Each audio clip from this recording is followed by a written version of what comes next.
yang membatalkan wudu yang keempat, lamsur rajulil mar'ata. Lamsun yaitu bersentuhannya kulit ar-rajuli akan seorang laki-laki, al-mar'ata oleh perempuan, al-ajnabiyata yang keduanya itu non mahram, bukan bagian hal yang boleh untuk bersentuhan, min ghairi hailin tanpa adanya penghalang, wahuwa dan perkara yang bersentuhan itu naqidun dapat membatalkan, lilamisi bagi orang yang menyentuh, wal malmusi dan bagi orang yang disentuh. Walau kana hunaka, jikalau ada pada persentuhan tadi hailun satu penghalang, fala naqdo hina idzin, maka tidak menjadi batal wudu pada saat itu. Yang kelima, masu itu memegang, mengepak, memegang. Farjil adami, kemaluan anak Adam. Bibatnil kaffi, dengan menggunakan telapak tangan. Wahuwa dan perkara memegang daripada kemaluan anak Adam ini naqidun, itu dapat membatalkan wudu, lilamisi bagi orang yang menyentuhnya, dunal malmusi tapi tidak batal bagi orang yang disentuh kemaluannya. Wallahu a'lam bishawab. Jamaah yang dimuliakan Allah, alhamdulillah kita masih bisa berkumpul di majelis yang penuh keberkahan ini. Mudah-mudahan perkumpulan kita menjadi perkumpulan yang dirahmati oleh Allah Subhanahu wa taala. Amin ya rabbal alamin. Kita masih melanjutkan kajian kita pada pertemuan minggu yang lalu terkait perkara-perkara yang dapat membatalkan wudu. Kitab yang kita baca, Syekh Muhammad atau Syekh Mahmud Yunus mengatakan ada 5 perkara yang dapat membatalkan wudu. Kemarin kita sudah bahas 1, 2, dan 3. Yang pertama, keluarnya sesuatu dari salah satu 2 jalan, baik jalan depan ataupun jalan belakang, baik sesuatunya itu yang biasa keluar atau tidak biasa keluar. Kalau sudah keluar pada 2 jalur itu, walaupun setengah keluarnya sudah dianggap membatalkan wudu. Kita berak, nggak keluar tai, yang keluar cacing. Cacingnya keluarnya setengah tuh, masuk lagi dia, batal walaupun keluarnya setengah. Kenapa? Udah keluar dari 2 jalur. 2 jalurnya ditutup, diganti di pinggul, diganti di sini, maka sebelah samping ini kalau keluar air, keluar tai, batal wudunya. Kenapa? Tempat ini pengganti yang ini, pengganti yang ini. Yang kedua kemarin tidur, yang tidurnya itu tidak menempatkan pantatnya pada posisi bumi yang benar. Ketika dia tidur pada posisi selain sila dan tidak menempatkan pantat pada bumi yang benar, maka tidurnya batal. Ini semua yang lonjor, yang ini batal. Nanti kemarin sudah dijelaskan bedanya tidur sama ngantuk apa.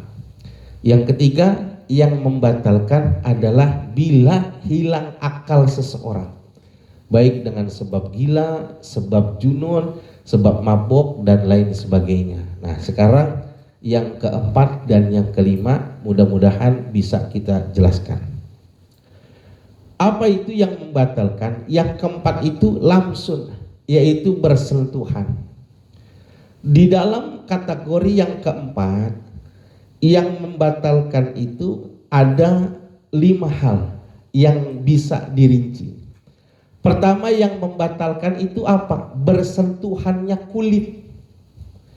Karena di dalam tubuh kita ada 4 persentuhan, yang 3 tidak membatalkan, tapi yang 1 itu membatalkan. Mana? Pertama persentuhan kulit, itu yang batal persentuhan kulit. Yang tidak batal itu apa? Pertama persentuhan gigi. Yang kedua persentuhan kuku. Yang ketiga persentuhan rambut. itu nggak batal. Misalkan bapak pegang rambut istri bapak punya wudhu, pegang rambutnya nih, kebetulan rambutnya panjang, nggak kena kulitnya, nggak batal. Atau bapak gemes sama istri bapak cantik, pengen nyoleknya pakai kuku bapak yang panjang, nggak batal. Kan ada tuh yang kukunya 2,5 meter tuh, iya. Tapi jangan ke mata, buta, ke pipi gitu. Yang ketiga gigi, ya Allah giginya bagus banget, pegang, nggak batal. Jadi persentuhan pada diri manusia itu 4. Kok ketawa dah? Oh iya, kalau tonggos sama tonggos ciuman nggak batal, asal bemper depannya benar-benar nempel. Ininya nggak boleh nempel, ini doang yang boleh. Iya, dinding boneng sama Eli Sugigi gitu, letok gitu, tok, nggak batal dia. Tapi benar, jadi kalau kita pegang ini nggak batal, punya istri kita nggak batal. Kalau berdarah najis tangannya, tapi nggak batal. Atau rambutnya aja, pegang rambutnya. Saya kalau bisa wudhu, rambut istri saya panjang, saya pegang gitu. Oh, panjangin lagi yang biar makin sayang. Kalau panjang kan sayang banget. Kalau pendek cuma sayang, enak gitu. Saya panjangin ya. Gitu. Yang berbatal Pak, bersentuhan kulit. Tapi bersentuhan kulit dengan gigi, kulit dengan rambut, kulit dengan kuku nggak batal. Dumah, kuku kamu panjang banget sih, dipegang kukunya nggak batal. Karena yang batal itu basyaratai, 2 kulitnya. Mana lagi kaidah batalnya? Ar-rajulu wal mar'ata. Yang bersentuhan itu laki-laki dengan perempuan. Kalau bersentuhan kulit laki-laki sama laki-laki nggak batal. Perempuan sama perempuan tidak batal. Bang Edi sama Pak Haji Fauzan genggaman tangan gitu, abis wudhu gitu, kesini gitu, nggak batal. Cuma geli ngeliatnya gitu. Kayak pengen gimana gitu Pak Haji gitu. Iya, atau dicolek gitu, ganteng banget ya Bang Edi gitu. Itu nggak batal. Begitu juga perempuan dengan perempuan. Jangan ketawa, ini kan kitabnya bunyi begitu. Jadi kalau ketemu bencong, dia punya titik, bersentuhan batal nggak? Enggak. Gemes diambak, batal wudhu gua, geblek. Karena bencong itu laki-laki. Biar jelas, Islam itu danta. Kenapa pakai di sini dijelaskan? Enggak. Nanti Bapak yang nomor 5 itu lamnya dibuang jadi masun. Kalau yang ini lamsun, beda nanti. Makanya Bapak boleh ketawa tapi otaknya dipakai. Yang ketiga, al-ajnabiyah. Apa itu ajnabiyah? Ajnabiyah itu non mahram, bukan bagian dari keluarga kita. Nah ini yang perlu Bapak catat. Mahram buat kita itu ada 18. Yang artinya perempuan ini bersentuhan dengan kita tidak batal, tetapi kita nggak boleh kawin sama dia. Kalau terjadi perkawinan namanya fasah dalam nikah, pernikahannya rusak. Nikah sedarah kembar nih, atau adik kakak terpisah, tiba-tiba kawin. Pas kawin kaget, nama bapaknya Sugiono, ini juga Sugiono. Asalnya pundi? Purwodadi, niku sami Purwodadi. Oh ternyata adik kakak, udah hubungan, harus diputus pernikahan. Kenapa? Dia saudara-saudara. Walaupun udah punya anak, nah, namanya fasah nikah. Nanti kita belajar yang rusak nikah itu 3, fasah, yang kedua hulu, yang ketiga tolak cerai. Nah, siapa nih mahram kita? Mahram kita tadi ada 18. Dari 18 terbagi menjadi 3. 7 orang adalah berdasarkan sisi keturunan. Yang kedua 7 dari sisi persusuan. Yang ketiga 4 orang, tadi 7 dari sisi 7 dari sisi keturunan, 7 daripada sisi persusuan, 4 dari sisi pernikahan, persembendaan namanya, mantu mertua. Nah ini, jadi 7, 4 jadi 18. Sekarang mana yang mahram dari sisi keturunan? 7 orang. Pertama ibu, jelas mak kita yang lahirin kita, Gak batal cium tangan sama dia. Cium bibir gak batal, tapi geli. Gak boleh kalau udah di atas 5 tahun ciuman bibir, jangan dikasih anak kita. Dan kita sama anak perempuan kita, kalau anak perempuan kita udah di atas 5 tahun, jangan dicium bibirnya, gak boleh.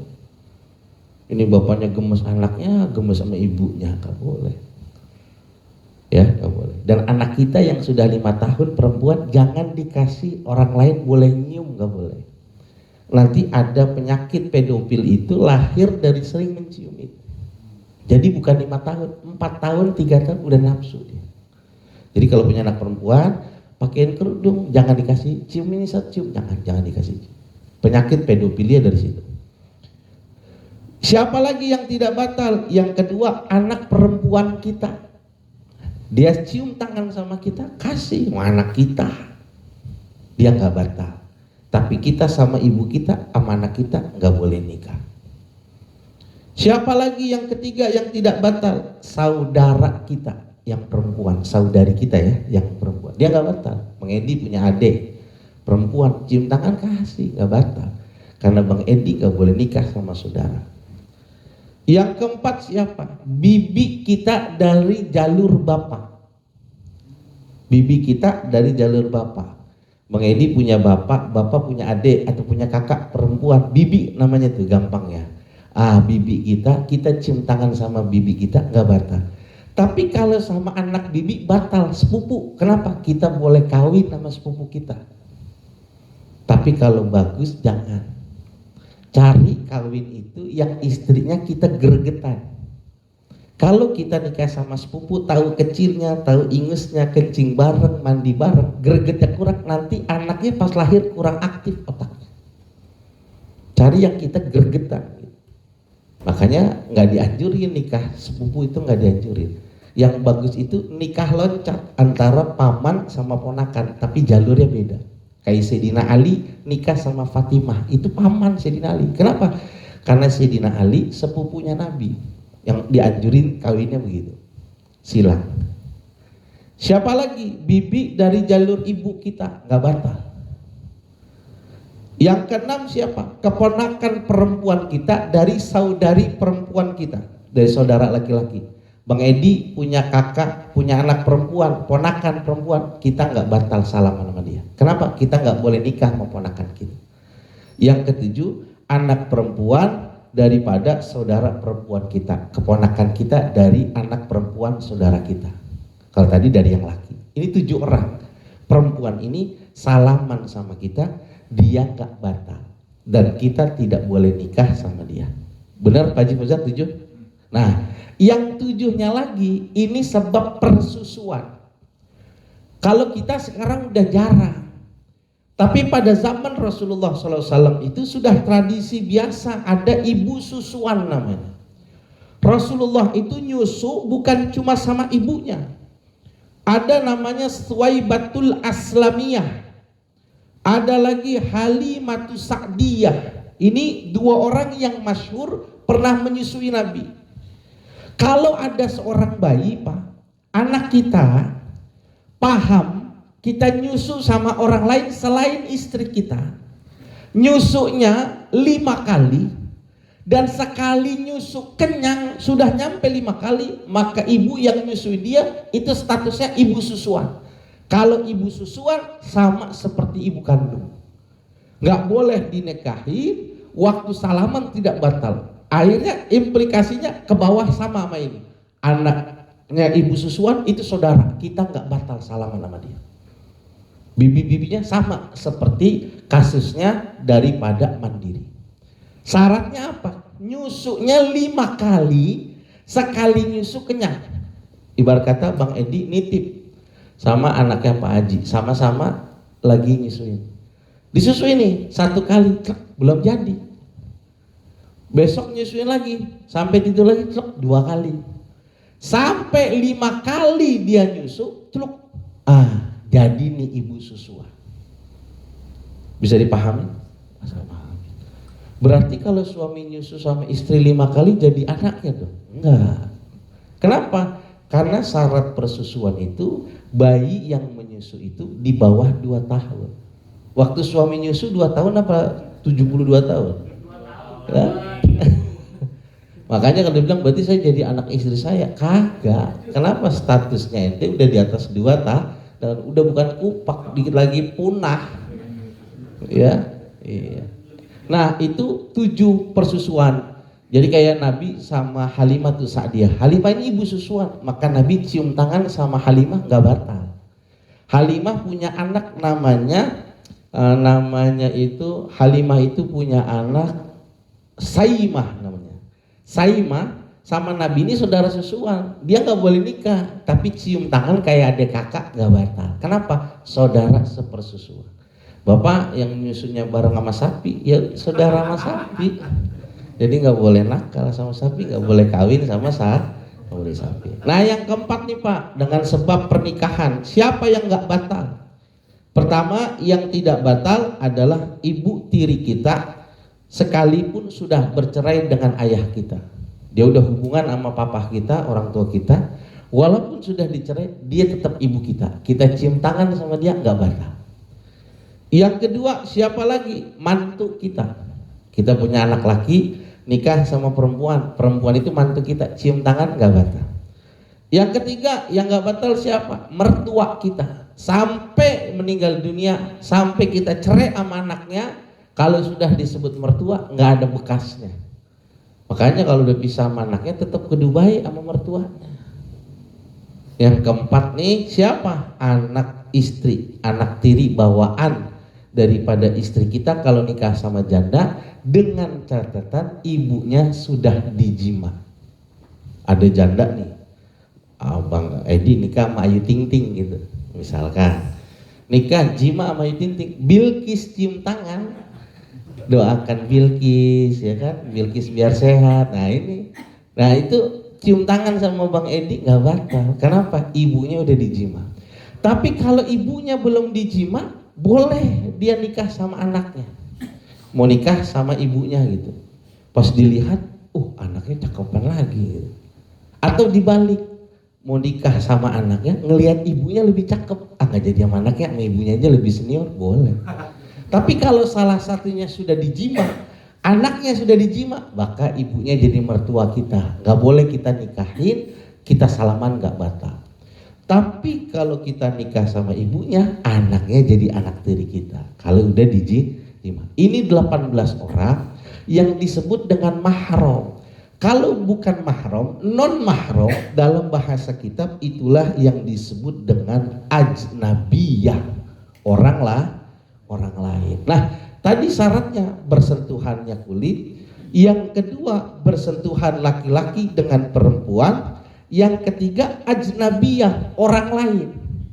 Yang keempat, min ghairi hailin, tanpa ada penghalang. Artinya benar-benar kulitnya bertemu. Kalau salah satunya menggunakan tutupan nggak batal. Kayak gini Pak, ini kulit cewek, ini kulit laki, begini kayak begini batal dia. Tapi kalau salah satunya menggunakan hail, penghalang enggak. Satunya pakai sarung tangan gini enggak. Makanya kita di Jawa, keluarga saya punya istri itu kan namanya orang musowan cium tangan tuh. Nah itu mertua itu pakai sarung tangan tuh warna hitam. Dia pengen, karena kalau nggak dikasih cium tangan kadang-kadang orang kagak puas tuh. Karena dia mau cium tangan, dikasih pakai sarung tangan itu, cium tangan. Waktu dicium tangannya, yang kena kulitnya apa sarung tangannya? Sarung tangannya, itu nggak batal. Begitu pula kita. Nah ini kan 4. Sebenarnya ada 5. Yang kelima, bikibarin. Syaratnya bersentuhan laki-laki dan perempuan, bikibarin. Apa? Dua-duanya udah gede, sudah dewasa. Apa yang disebut dewasa? Kata ulama, yang sudah bisa membangkitkan syahwat nafsu. Maka anak 8-9 tahun yang sudah mumayyiz, kalau salaman sama kita bikin batal wudhu kita. Paham? Anaknya Bang Edi udah SMA salim sama saya, ya batal. Jangankan SMA, yang SD aja kelas 3 udah batal. Makanya kadang kalau ada yang mau salaman, tar dulu ya, ngaji dulu saya. Yang kedua, jangan ngeliatin anaknya. Kenapa? Anak kelas 3 SD sekarang udah pakai BH dia. udah bikin nafsu. Nggak boleh. Jadi jangan anggap anak kita yang SDMI ini masih kecil, dia udah keluar adang, udah keluar head. Jangan disuruh salaman lagi sama ustadznya. Sini nih Pak Ustadz, tetap Pak Ustadz, doain nih. Cepetan, deh pas keluar udah kuliah, ya nggak bisa didoain. Biar deket jodohnya, kata Ustadz, jodohnya udah deket, gitu kan repot. Jangan ya. Itu 5 syarat, yang 5 syarat itulah yang membatalkan wudu.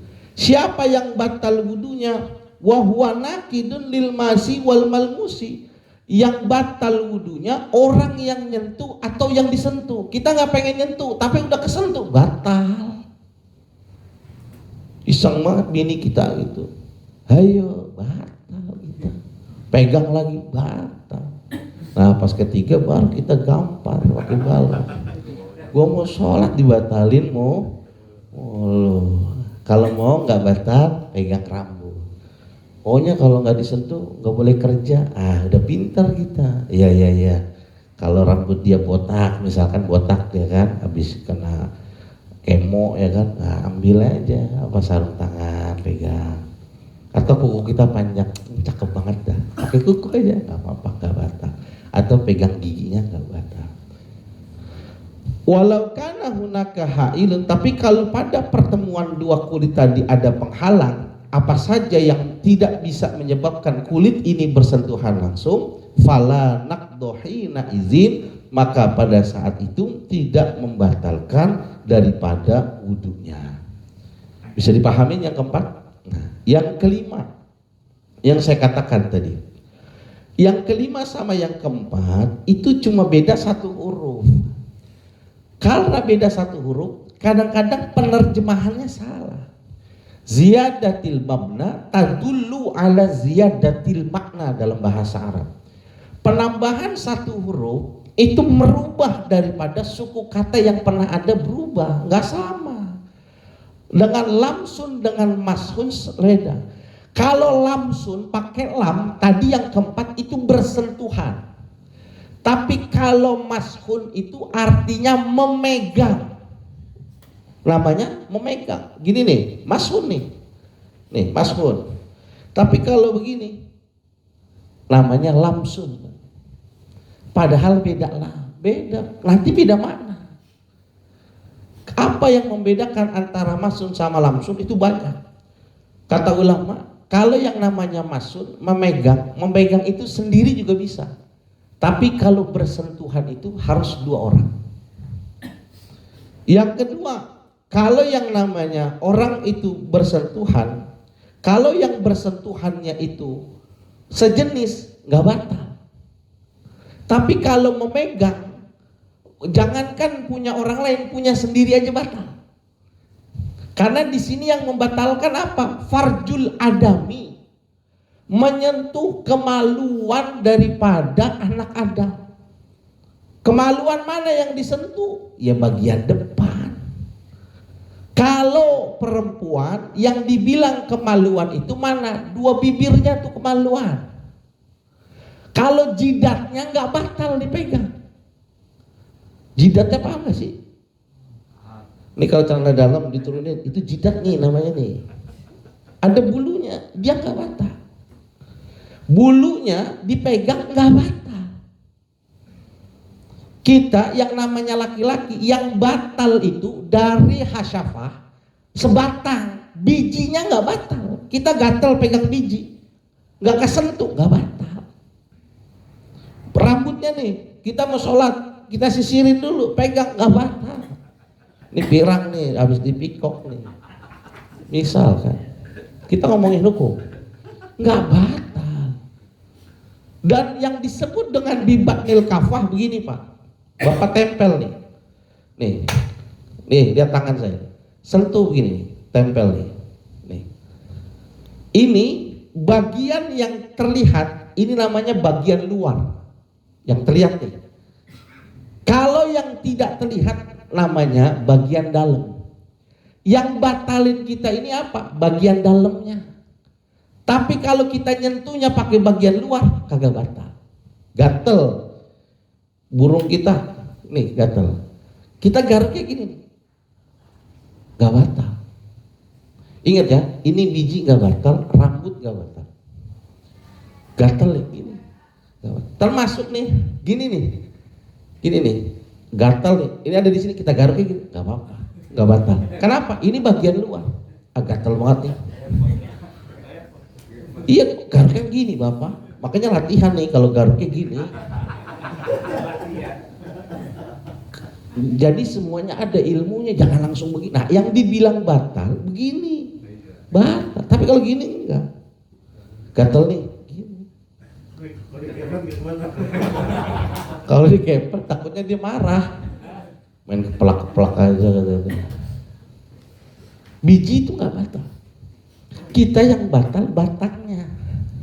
Dari segini nih batal. Pegang ini batal. Siapa yang batal? Lilamisi dunal malmus. Yang batal yang megang, yang dipegang nggak batal. Iseng gitu, Bang Edi. Gede juga punya itu, dipegang gitu. Dianya nggak batal. Dianya nggak batal. Tapi yang nentunya batal. Itu bedanya kalau seseorang menggunakan masun. Pegang bagian mana? Ini bibatnil kafah. Dalam hadis dikatakan, man massa dzakarahu, siapa orang yang menyentuh zakarnya. Kalau tadi kan bersentuhan laki sama laki itu nggak batal, batalnya sama perempuan. Tetapi kalau dia megang, jangankan megang punya orang, pabrikan sendiri batal. Nabi mengatakan, man massa dzakarahu fala yusalli hatta yatawaddo, katanya. Kalau orang habis megang dengan bibatnil kafah, batal wudunya, jangan sholat. Kalau dia mau sholat, falyatawaddo, harus dia wudu. Ingat sekali lagi, kalau megangnya dengan bibatnil kafah, yang enak begini. Ya, yang enak. Kalau yang di atas 1 meter, kalau 30 cm, ya. Apalagi cuma kayak pala nongol doang gitu. Ini yang disentuh kemaluan siapa? Kemaluan manusia. Kalau kemaluan binatang gak batal. Bismillah, kemaluan kuda panjang gitu, kita pegang, ayo lo, kata kudanya gak bisa masuk lagi, sialan dipegang, gak batal. Kenapa? Laisa bimanzilati syahwat. Karena kuda itu bukan tempat orang yang menyerahkan syahwat. Karena layaknya seorang manusia, kudunya nafsunya sama manusia, bukan sama hewan. Kalau ada yang nafsunya sama hewan, kelainan ini. Kalau yang kelaminnya udah putus, tetapi itu kelaminnya manusia, batal. Orang diputusin sama istrinya gara-gara kawin lagi. Kita lihat gitu, oh ini yang dipotong. Kan udah nggak nyatu kan? Udah nggak nyatu. Waktu kita pegang batangnya sampai sini, kalaupun sudah putus tetap batal. Berbeda dengan kulfah. Kulfah itu waktu kita masih kecil sebelum sunat ada jenggernya tuh. Jenggernya kalau dia belum sunat masih di batangnya, kita pegang jenggernya batal. Tapi kalau jenggernya udah dipotong, waktu dia udah pisah kita pegang, kita punya wudu nggak batal. Beda dengan batang tadi tuh, batang ini sampai sini. Ini batang ini hatta masih nempel, hatta sudah jatuh. Kalau kita sentuh bibatnil kafah maka batal. Maka polisi kalau ngambil barang pakai tisu, dia takut batal. Padahal supaya tidak nyeplak sidik jari. Bahaya nanti kan dipegang ini barang segede gini nih ya. Tetapi ulama mengajarkan kepada kita, kalau ada perkara yang tadi saya sebutkan, ada beberapa perkara ini tidak batal, tapi kita disunahkan kembali untuk melakukan wudu. Kapan? Pertama, ketika kita pegang bulu kemaluan kita, jembi kita pegang, mau yang laki mau perempuan, kita pegang. Paham nggak? Kayak aneh banget, biasa bang belajar fikih masih bingung-bingung. Pegang nih, dia nggak batal, makruh. Kalau mau sholat sunnah wudhu, mau laki mau perempuan. Yang kedua, kapan? Lempitan pantat. Pantat nih kerah tuh. Kalau kita pegang gitu nggak batal, makruh. Tapi kalau kita sodokin ke lubangnya batal. Yang ketiga, pegang torpedo. Manusia punya kita, punya teman gitu. Kalau yang kita pegang torpedonya nggak batal. Yang keempat, kalau pegang pangkal paha itu nggak batal. Sini nih, nggak batal nih. Sini sampai jidatnya istri kita nggak batal. Tapi kalau sudah pakai bibirnya kesentuh batal. Jadi kalau mau pakai bedak pas balurinya gini. Ini nggak batal. Tapi kalau pakai bedak balurinya begini batal. Bisa dipahamin? Iya. Ada nggak yang nyangka megang biji batal? Oh, ini kan include nih, kan nggak mungkin telur tanpa ada burungnya nih batal. Enggak, pegang ini nggak. Kalau kita gatal kan sering kita gini-gini tuh, ya kan dikerut-kerut gitu, kisut-kisutnya dipegang gitu tuh, gatal kan, jarang ganti sempak, aku nggak keringetan gitu, cubit gitu, itu nggak batal, nggak batal. Bisa dipahamin? Nah, ini tentang masalah perkara yang dapat membatalkan wudhu. Nanti pada saat wudhu kita batal, ada beberapa hal lagi yang diharamkan oleh agama. Insya Allah pada pertemuan yang akan datang, saya pengen juga nanti kalau nggak pertemuan akan datang, apa di bulan Februari awal ini kita tutup dulu. Saya mau bahas tentang terkait puasa Ramadan. Ya. Karena di awal Februari khawatir ada tanggal berapa itu saya mau keluar kota jadi libur gitu. Nanti saya coba hubungin Pak Haji Edi atau Pak Haji Puan. Kita menghadapi Ramadan yang siap bukan cuma sehatnya tapi ilmunya juga. Wah, gue lupa niat puasa lagi, tenang. Gue udah diajarin kemarin pakai ilmu mazhabnya Imam Malik. Gue udah ini nih puasa lupa, gue udah pakai mazhab. Udah teman-teman yang mau bertanya terkait batalnya wudhu ataupun di luar tema yang dibahas, saya berikan kesempatan. Ya. Tadi kan contoh anaknya Pak Edi disusui sama wanita lain. Iya. Sampai dia kenyang atau 5 kali atau kenyang sampai 5 kali nyusu. Jadi nyusu nih, kalau dia nyusu belum tidur langsung lari, belum dihitung 1. Dia nyusu sampai kenyang tidur, jadi tandanya kenyang tidur. Walaupun tidurnya sebentar, udah tidur nih, pas ditaruh bangun lagi, disusuin lagi. Ini yang kedua. Bisa dalam sehari, bisa ganti hari. 5 kali atau kenyang atau dua-duanya? Dua-duanya harus. Terus satu lagi, anak angkat yang bukan dari jalur keluarga. Iya, tabani namanya. Anggaplah adopsi. Iya, adopsi tabani namanya. Si anak itu masih kecil, sampai dia dewasa, karena si itu masih belum punya anak, dia udah kayak saudara aja. Iya. Terus sampai dia dewasa, kan pada saat dia wali mahari Menikah. atau apalah, Iya. si dia kan udah dewasa itu udah balik, otomatis yang kayak disebutkan batal. Apakah tetap bisa si anak itu saking sayangnya bisa tetap kena kayak pengen waris atau apa ya? Si hukum tadi itu masih bisa berlaku nggak, kayak apa namanya menyusui lagi ini udah gede.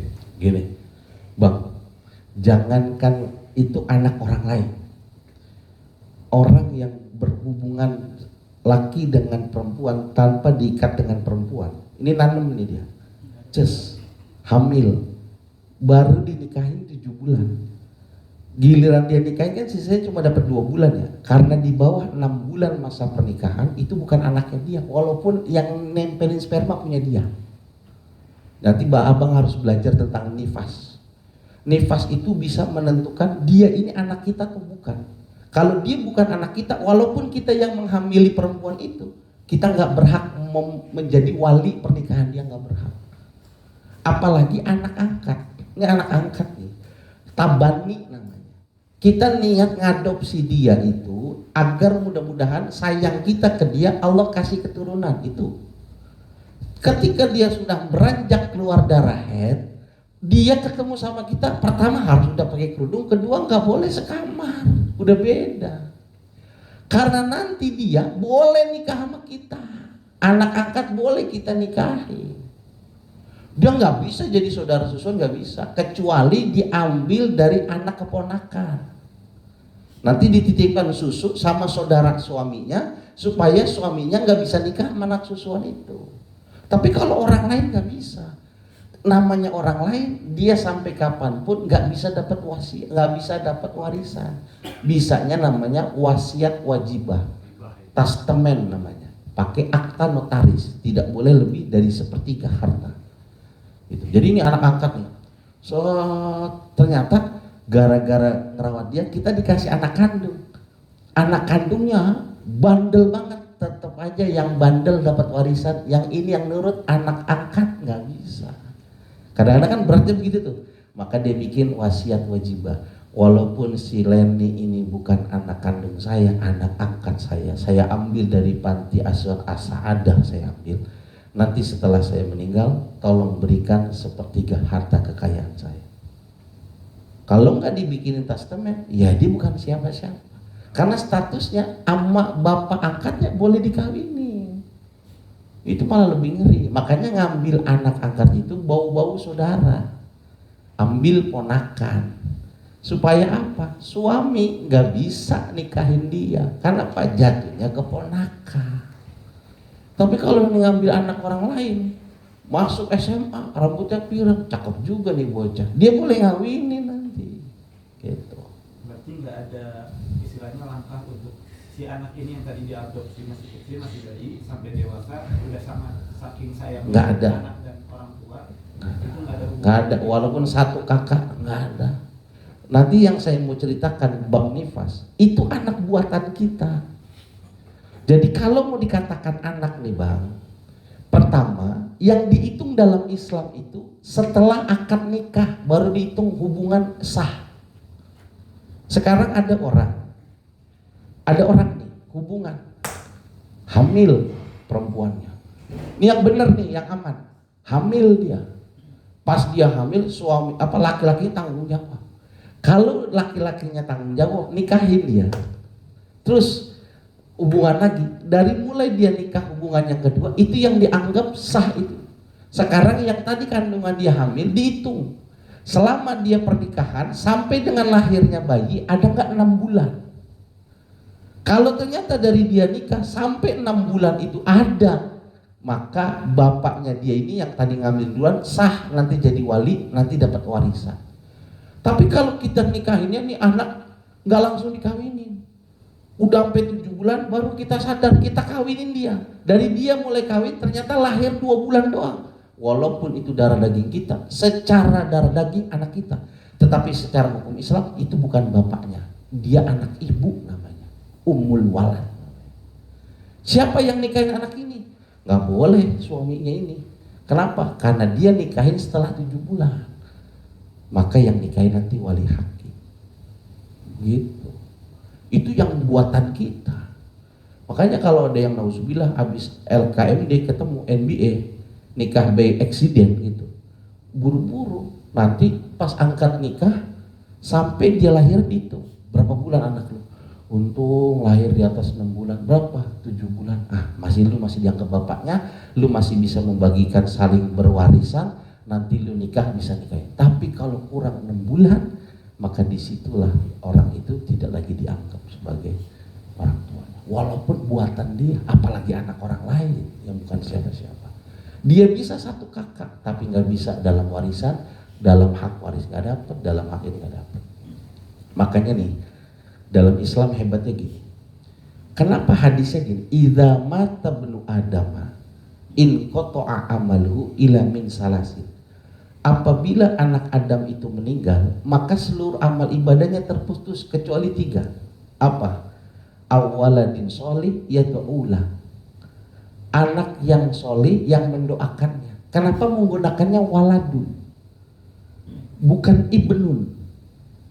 Karena ada orang nanti nikah nggak punya anak, lalu dia mengadopsi anak. Ini waladun nih, anak yang diadopsi lalu diajarkan dengan benar, dididik dengan benar, walaupun tidak saling membagi waris. Ketika anak ini berterima kasih sama bapak asuhnya, maka pahalanya sampai.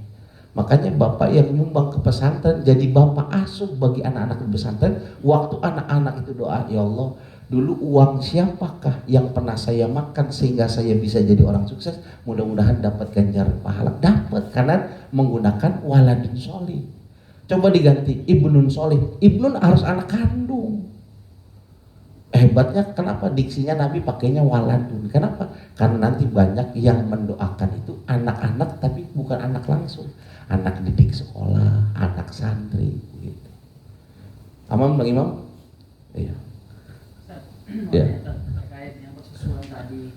Nah itu dalam artian menyusuin persusuan langsung atau jadi misalnya ada Bang susu. Bukan, dia mompa terus ya. Iya. Masih punya di kulkas. Sama aja. Oh sama aja. Sama aja. Makanya kalau mau beli susu itu yang sekarang ada pakai freezer, itu harus tahu punya siapa.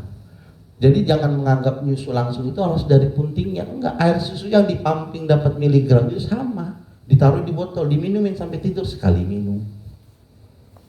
Gitu. Jadi persusuan ya. Iya, persusuan. Makanya harus tahu itu susu siapa. Satu lagi Ustaz, Iya.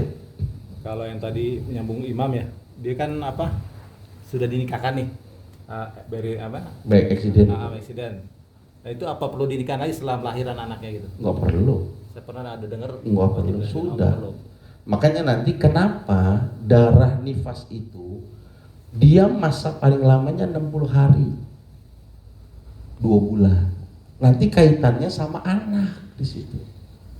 6 bulan nanti panjang Pak. Makanya pas nifas itu perempuan juga sedang dia nggak sadar. Kita yang laki yang kudu paham. Intinya Islam hanya menghitung itu pembuaian dari kita setelah pernikahan sah. Mau jadi tidak jadi istri kita ternyata melahirkan di bawah 6 bulan, maka itu bukan anak kita. Bisa dipahami. Makanya ada dulu kisah di Jawa, di daerah-daerah Tubuh Irang itu, ada nggak yang mau nikahin anak saya? Tolongin dong anak saya nih nikah hamil di luar nikah. Nanti yang mau nikahin saya kasih mobil Alphard, saya kasih uang gitu. Santri yang nanya gini, udah berapa bulan hamilnya? Baru mas sebulan. Udah saya yang nikahin.